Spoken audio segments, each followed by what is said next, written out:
몸도 마음도 힘이 브레이큰 홍삼님과 함께 말씀 읽기. 주니어 지평 이야기 성경 31 내가 누구냐? 얼마 후에 예수님은 제자들과 함께 갈릴리 호수를 떠나 다시금 긴 여행을 시작하셨단다. 예수님과 제자들은 요단강을 따라 북쪽으로 48km 정도 가서 가이사랴 빌립보에 도착했어. 한 번도 간 적이 없는 곳이란다. 걸어가면서 예수님이 제자들에게 물으셨어. 사람들이 나를 누구라고 하느냐? 제자들이 대답했어. 어떤 사람들은 침례 요한이라고 하고 어떤 사람들은 엘리야라고 합니다. 또 어떤 사람들은 옛 선지자 중 한 명이라고도 합니다. 그러자 예수님이 아주 중요한 질문을 던지셨어. 그렇다면 너희는 나를 누구라고 생각하느냐? 베드로가 곧바로 대답했어. 주님은 그리스도이시며 살아계신 하나님의 아들이십니다. 예수님이 말씀하셨어. 베드로야, 내가 복되구나. 이것을 내게 알려준 것은 내 혈육이 아니라 하늘에 계신 내 아버지이시다. 예수님은 제자들이 자신을 하나님의 아들, 하나님께서 오래전에 약속하신 구원자 그리스도로 믿고 있어서 기쁘셨단다. 제자들은 예수님이 죽은 사람을 살리고 물 위를 걷고 바람과 파도를 다스리시는 것을 보았어. 그리고 예수님의 놀라운 가르침도 들었지. 하나님께서 그런 제자들에게 예수님을 구원자로 믿는 마음을 주셨단다. 만일 내가 너의 죄를 슬퍼하고 예수님을 믿도록 도와달라고 하나님께 간절히 기도한다면 하나님이 너에게도 믿음을 주실 거야. 예수님은 이제 머지않아 자기가 예루살렘에 가야 한다는 것을 제자들에게 설명해 주셨어. 그리고 장로들과 대제사장들이 예수님을 괴롭히고 결국 죽일 것이라고 말씀하셨지. 하지만 예수님이 죽고 나서 사흘이 지나면 무덤에서 다시 살아나실 것이라고 말씀하셨어. 베드로는 사랑하는 선생님이 고난을 받고 죽을 것이라고 하자 깜짝 놀랐어. 도저히 믿을 수가 없었지. 바리새인들이 예수님을 미워하기는 하지만 복된 하나님의 아들을 죽일 수는 없을 거라고 생각했거든. 그래서 베드로가 말했어. 절대 그럴 수 없습니다, 주님. 그런 일은 결코 일어나지 않을 것입니다. 그러자 예수님이 베드로를 돌아보며 말씀하셨어. 베드로야, 내가 이 일을 하기 위해 이 세상에 왔는데 너는 그것을 하지 말고 도망가라고 하는구나. 그것은 사탄을 따르는 일이란다. 사탄은 내가 이 땅에서 이 일을 하지 않기를 원한다. 그렇다면 예수님이 하셔야 하는 일이 무엇일까? 왜 예수님이 이 땅에 내려와 어린 아기로 태어나셔야 했을까? 예수님은 우리가 죄를 지어서 받게 된 벌을 대신 받기 위해 이 땅에 오셨단다. 우리가 악한 행동을 해서 받게 된 모든 벌을 받지 않도록 우리를 대신해 자신이 죽으러 오신 거야. 예수님은 자기가 고난받고 죽어야 할 시간이 다가오고 있다는 것을 아셨어. 그래서 제자들에게 미리 그 일에 대해 설명해 주려고 하셨지. 그런 일이 닥치더라도 제자들이 받아들일 수 있도록 말이야. 예수님은 자신이 죽기 위해 이 세상에 오셨다는 것을 베드로가 깨닫기를 바라셨어. 예수님은 제자들과 우리 모두에게 이렇게 가르치신단다. 누구든지 자기를 버리고 나를 위해 살면 영생을 얻을 것이다. 그러니 예수님의 친구라면 자기가 좋아하고 원하는 것만을 생각할 것이 아니라 예수님을 기쁘시게 하기 위해 노력해야 한단다. 12. 산에서 나타난 영광. 예수님의 제자들 중에는 특별히 예수님과 좀 더 가까운 제자가 3명 있었어. 그 중 한 명은 베드로야. 베드로가 물 위를 걸어서 예수님께 가려고 할 정도로 예수님을 믿었던 거 기억하지? 주님은 그리스도이시며 살아계신 하나님의 아들이십니다. 라고 고백한 사람도 베드로였어. 요한도 예수님과 아주 친했어. 요한은 예수님을 다른 제자들보다 더 사랑하고 더 잘 이해했던 것 같아. 성경은 요한을 가리켜 사랑하시던 제자라고 말한단다. 요한은 예수님에 대해 가르치는 성경의 한 부분을 기록했어. 우리는 그 책을 요한복음이라고 부르지. 요한복음에는 예수님을 사랑하는 마음이 가득 드러난단다. 그래서 많은 사람들이 특히 요한복음을 좋아해. 요한의 형제 야고보도 예수님과 특히 가까운 제자였어. 예수님께서 죽은 야이로의 딸을 살리실 때 이 세 명의 제자들을 데려가셨잖아. 그때 말고도 여러 번 예수님은 이 세 제자들을 가까이 데리고 다니셨어. 어느 날 예수님은 베드로와 야고보와 요한을 데리고 높은 산에 올라가셨어. 그 산에서 예수님께 변화가 일어났어. 예수님의 얼굴이 태양처럼 빛나고 예수님의 옷이 눈처럼 하얘져 눈이 부실 정도였지. 예수님의 얼굴에는 하늘의 영광이 나타났어. 그리고 모세와 엘리야가 하늘에서 내려와 예수님과 더불어 이야기를 나누었단다. 이 광경을 바라본 베드로와 야고보와 요한은 매우 놀랐어. 그때 밝은 구름이 이 거룩한 세 사람을 덮었어. 그러더니 구름 속에서 하나님의 음성이 들려왔지. 이는 내가 사랑하는 아들이며 내가 기뻐하는 자이다. 너희는 그의 말을 들어라. 어쩌면 그동안 베드로와 야고보와 요한은 예수님이 정말 하나님의 아들인지 조금은 의심하고 있었을지도 몰라. 그러나 이제 절대 의심할 수 없게 되었단다. 하늘의 영광이 예수님을 덮는 것을 보았거든. 게다가 하늘에서 성부 하나님이 이는 내가 사랑하는 아들이니 그의 말을 들어라 라고 말씀하셨지. 세 제자들은 엎드려 예수님을 경배했단다. 잠시 후에 예수님께서 세 제자들을 만지며 두려워하지 말라고 말씀하셨어. 제자들이 올려다보니 영광의 구름과 선지자들은 사라지고 없었단다. 오직 예수님만 계셨지. 예수님의 얼굴은 평안했고 빛이 났어. 산에서 내려오는 길에 예수님은 자신이 죽었다가 부활하기 전까지는 그들이 보고 들은 것을 아무에게도 말하지 말라고 하셨어. 제자들도 정말로 이 이야기를 어느 누구에게도 하고 싶지 않았어. 그들도 자신들이 매우 거룩한 광경을 보았다는 것을 마음속 깊이 느끼고 있었거든.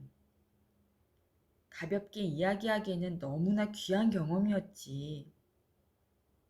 물론 제자들은 그것을 본 것을 절대 잊지 않았단다. 그 후로는 예수님이 그저 평범한 사람으로 보이지 않았지. 예수님의 영광스러운 모습을 잊을 수 없었거든. 예수님의 얼굴이 태양처럼 빛나고 그분의 옷이 눈부실 만큼 희게 빛났잖아. 이제 제자들에게 예수님은 영광의 주님으로 보였단다. 33. 선한 사마리아인. 어느 날 율법을 가르치는 한 학자가 예수님께 물었어. 선생님, 내가 무엇을 해야 영생을 얻을 수 있습니까? 그러자 예수님이 대답하셨어. 성경에 무엇을 해야 한다고 기록되어 있느냐? 율법 학자가 대답했어. 마음을 다하고 목숨을 다하며 힘을 다하고 뜻을 다해 주 너의 하나님을 사랑하고 또한 내 이웃을 내 자신과 같이 사랑하라고 기록되어 있습니다. 예수님은 율법 학자가 스스로 답을 찾게 하시고는 이렇게 말씀하셨어. 내 답이 옳다. 그렇게 행하여라. 그리하면 살 것이다. 그러자 율법 학자가 또 물었어. 그렇다면 내 이웃이 누구입니까? 예수님은 율법 학자에게 이웃을 사랑하는 것이 무엇인지를 가르쳐 주려고 이야기 하나를 들려주셨어.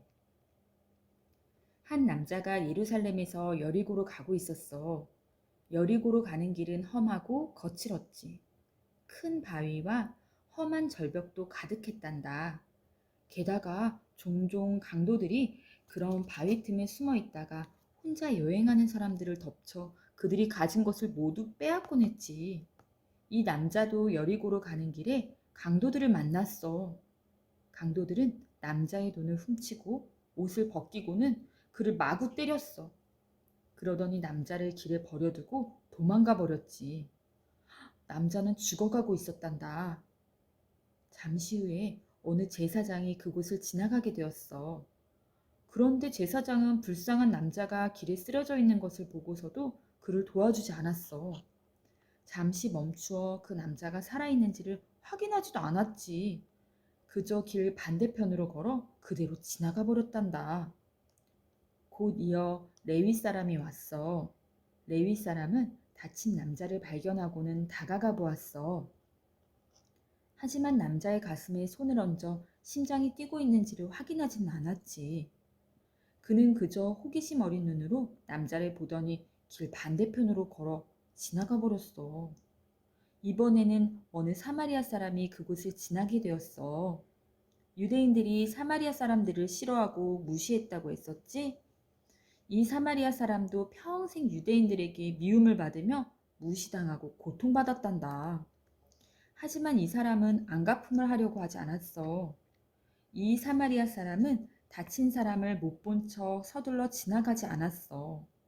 오히려 쓰러져 있는 남자에게로 다가가 심장이 뛰고 있는지 숨을 쉬고 있는지를 확인했지. 다행히 남자는 아직 살아 있었어. 사마리아 사람은 포도주로 상처를 씻어내고 기름을 부었어. 그러자 다친 남자가 눈을 떴어. 사마리아 사람은 이 남자를 자기 나귀에 태우고 남자를 붙잡은 채 자기는 걸어서 주막까지 갔어. 이윽고 주막에 도착한 사마리아 사람은 다친 남자를 침대에 눕히고 돌보았지. 다음날 사마리아 사람은 길을 떠나야 했단다. 그래서 그는 주막 주인에게 돈을 주면서 말했지. 이 사람을 잘 돌보아 주십시오. 돈이 더 들면 내가 돌아와 갚겠습니다. 예수님은 이 이야기를 마치고 나서 율법학자에게 물으셨어. 이 세 사람 중에 누가 강도 만난 사람이 이웃이냐? 율법학자가 대답했어. 자비를 베푼 사람입니다. 그러자 예수님이 말씀하셨어. 가서 너도 그렇게 행하여라. 34. 초막절. 해마다 가을이 되면 유대인들은 예루살렘에 모여 일주일 동안 초막절이라는 절기를 지켰어. 초막절은 추수감사절 같은 것이란다. 풍요로운 수확을 허락하신 하나님을 기뻐하며 찬양하는 행복한 절기이지. 유대인들의 큰 절기 중 하나인 유월절을 지키고 나서 6개월 정도가 지나면 초막절이 되었단다. 초막절이 되자 많은 유대인들이 초막절을 지키기 위해 예루살렘으로 갔어. 대부분 예루살렘에서 예수님을 만나기를 기대했지. 예수님의 친구도 있었고 예수님께 고침을 받은 사람들도 있었어. 또 지난 2년 동안 예수님에 대한 소문을 수없이 들어서 호기심을 가지게 된 사람도 있었단다. 바리새인의 이야기를 들은 사람들은 이렇게 말하기도 했어. 그는 선한 선생이 아니라네. 그가 모세의 율법을 지키지도 않았다고 하더군. 그는 그저 우리를 속이는 자일 뿐이야. 얼마 지나지 않아 예수님도 초막절을 지키러 예루살렘에 오셨어. 그러고는 성전으로 가서 사람들을 가르치셨단다. 예수님의 가르침을 처음 들은 사람들은 깜짝 놀랐어. 어떻게 저 사람이 말을 저렇게 잘하지? 저 사람은 목수의 아들이 아닌가? 또 어떤 사람들은 이렇게 말했어. 우리 장로들이 저 사람을 죽이려고 하지 않는가? 그런데도 저 사람은 용감하게 말하는군. 오히려 장로들이 아무 말도 못하고 말이야. 아마 통치자들도 저 사람들이 하나님께서 약속하신 구원자라는 것을 알 거야. 저렇게 많은 기적을 행하는 것을 보니 구원자가 틀림없어. 바리새인들과 대제사장들은 사람들의 말을 듣고 화가 났어. 그래서 성전 경비원을 보내 예수님을 잡아오라고 했지. 한편 예수님은 성전에 서서 사람들을 가르치고 계셨단다. 누구든지 목마르거든 내게로 와서 마셔라. 누구든지 선하게 되고 하나님의 자녀가 되기를 원한다면 예수님이 그의 마음에 성령을 부어 하나님의 자녀가 되도록 인도하시겠다는 뜻이란다. 바리새인들이 예수님을 잡아오라고 보낸 경비원들도 서서 그 말씀을 들었어. 그러더니 고개를 갸웃거렸지. 바리새인들은 왜 저 사람을 잡아오라고 하는 거지? 저 사람은 선한 사람인데? 바리새인들은 저 사람이 누군지 모르나? 만일 저 사람이 누군지 안다면 저 사람을 잡아오라고 우리에게 보내지 않을 것이야. 경비원들은 그냥 돌아갔어. 경비원들이 빈손으로 돌아오자 바리새인들과 제사장들은 왜 예수를 잡아오지 않았느냐고 물었어. 그러자 그들이 대답했지. 그 사람처럼 말하는 사람을 지금까지 본 적 없습니다. 저녁이 되자 예수님은 성을 떠나 감람산으로 올라가서 거기서 밤을 보내셨어. 그리고 이튿날 아침 일찍 예수님은 다시 예루살렘 성전으로 돌아오셨지. 그러자 사람들이 예수님 주위에 몰려들었고 예수님은 앉아서 진리를 가르치셨단다. 나는 세상의 빛이다. 나를 따르는 자는 어둠에 다니지 않고 생명의 빛을 얻을 것이다. 예수님을 따르는 사람들의 빛과 삶에 행복이 가득하다는 것은 지금도 변함없는 진리란다. 예수님은 계속 말씀하셨어. 내 말을 지키는 사람은 영원히 죽음을 보지 않을 것이다. 이 죽음은 육신의 죽음이 아니라 영원한 죽음을 의미했지만 사람들은 그것을 이해하지 못했지. 그래서 사람들이 예수님께 물었어. 아브라함과 선지자들도 죽었다. 그런데 네가 아브라함보다 더 위대하냐? 그러자 예수님이 대답하셨어. 아브라함은 나의 때를 보고 기뻐하였다. 그 말을 들은 유대인들이 예수님을 비웃었어. 네가 아직 10살도 되지 않았는데 아브라함을 보았다는 말이냐? 예수님이 대답하셨어. 아브라함이 나기 전부터 내가 있었다. 정말로 예수님은 베들레헴에서 아기로 태어나기 훨씬 전부터 하나님이셨단다. 하지만 유대인들은 예수님이 하나님의 아들이라는 사실을 믿지 않았지. 오히려 유대인들은 예수님의 말에 충격을 받고 분노했어. 그래서 돌을 들어 예수님에게 던지려고 했지. 하지만 예수님은 살짝 성전 밖으로 빠져나오셨단다.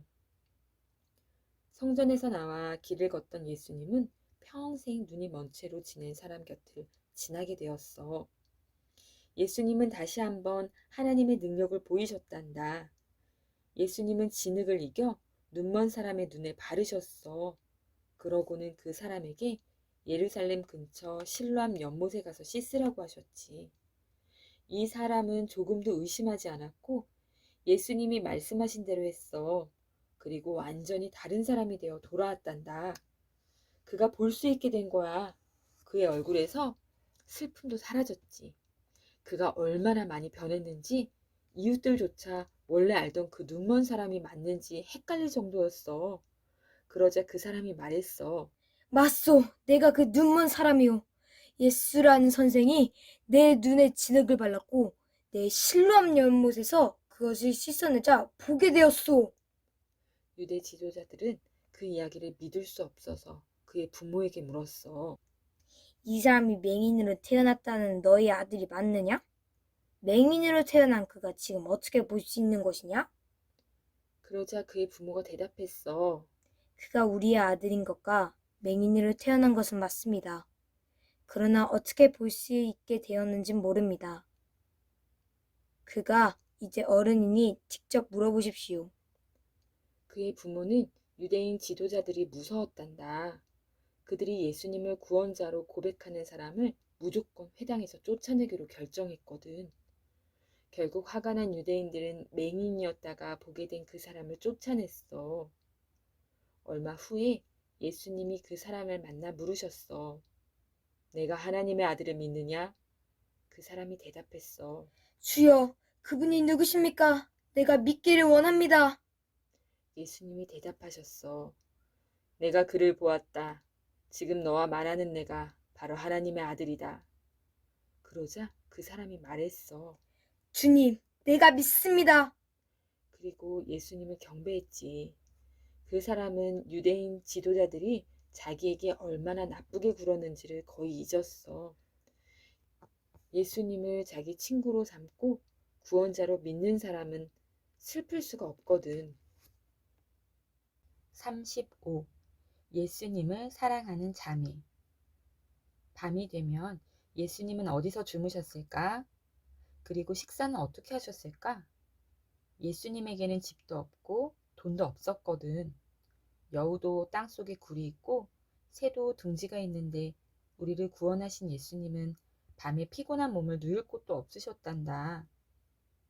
하지만 예수님을 사랑하고 따르는 사람들 중에는 예수님을 챙겨드렸던 여인들이 있었어. 예수님께 새 옷을 드리는 친구들도 있었지. 때때로 예수님은 별빛 아래에서 식사하고 겉옷을 덮고 잠을 자기도 하셨단다. 또 때로는 친구들이나 예수님을 따르는 사람들의 집에서 그들과 함께 머물기도 하셨어. 예루살렘 근처 베단이라는 작은 마을에는 예수님이 특별히 좋아하는 나사로의 가족이 살고 있었어. 나사로에게는 여동생 마리아와 마르다가 있었단다. 세 사람은 모두 예수님과 친한 친구였어. 예수님은 종종 그들을 찾아가셨지. 어느 날 예수님이 나사로의 집에 들르셨어. 마르다는 예수님을 위해 맛있는 음식을 열심히 준비했지. 그런데 마리아는 예수님의 발 앞에 앉아 예수님께서 전해주시는 놀라운 말씀만 듣고 있었단다. 마르다는 마리아가 모든 일을 자신에게만 떠맡겨서 기분이 상했어. 그래서 예수님께 말했어. 주님, 제 동생 좀 보세요.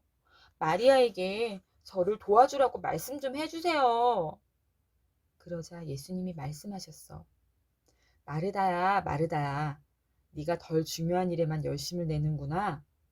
내 말을 듣는 것이 가장 중요한 일이란다. 마리아는 좋은 것을 선택했으니 아마 빼앗기지 않을 것이다.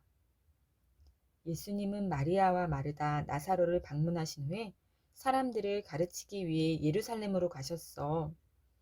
예수님은 평소처럼 성전에 가서 솔로몬 행각이라고 불리는 아름다운 곳을 거닐면서 말씀을 전하셨지. 그곳은 누구나 드나들 수 있는 곳이란다. 나는 선한 목자이다. 선한 목자는 양들을 위하여 목숨을 버린다. 그러나 싹고는 자기 양이 아니기 때문에 이리가 오는 것을 보면 양을 버리고 도망가. 이리가 양을 물고 가도록 내버려 둔다. 싹고는 양을 사랑하지 않기 때문이다. 다시 한번 말하지만 나는 선한 목자이다. 그래서 나는 양을 위하여 목숨을 버린다. 몇몇 유대인들이 예수님께 물었어. 당신은 언제까지 우리가 의심하도록 내버려 두려고 하시오? 당신이 하나님께서 우리의 구원자로 기름 부으신 그리스도라면 분명히 밝혀야 할 것이오. 그러자 예수님이 대답하셨어. 내가 너희에게 말하였으나 믿지 않는구나. 너희가 내 양이 아니기 때문에 믿지 않는 것이다. 내 양은 내 음성을 들으며 나는 그들을 알고 그들은 나를 따른다. 그리고 내가 그들에게 영생을 줄 것이다. 예수님을 구원자로 믿고 따르는 사람들이 바로 예수님의 양이라는 말이란다. 이 말을 들은 유대인 지도자들은 무척 화가 났어. 그래서 예수님께 돌을 던지기 시작했지. 그러자 예수님이 말씀하셨어. 나는 너희 중에서 선한 일을 많이 하였다. 그 일들 중 도대체 무엇 때문에 나를 돌로 치려고 하는 것이냐. 그러자 분노한 지도자들이 대답했어. 우리가 선한 일 때문에 당신을 돌로 치려는 것이 아니오. 당신이 사람이면서 하나님이라고 하기 때문에 치려는 것이오. 예수님이 말씀하셨어. 내가 행하는 일을 보고 내가 하나님의 아들이라는 것을 믿어라. 이 말을 들은 유대인 지도자들이 다시 예수님을 잡으려고 했지만 예수님은 빠져나오셨단다. 유대인들이 예수님의 가르침을 듣지 않았기 때문에 예수님은 예루살렘에 더 머물지 않으셨어. 예수님은 요단강을 건너 요한이 설교하면서 침례를 주었던 광야로 가셨지. 많은 사람들이 예수님을 따라갔어. 그 사람들은 예루살렘에 있는 지도자들과는 달리 기쁜 마음으로 예수님을 믿었단다.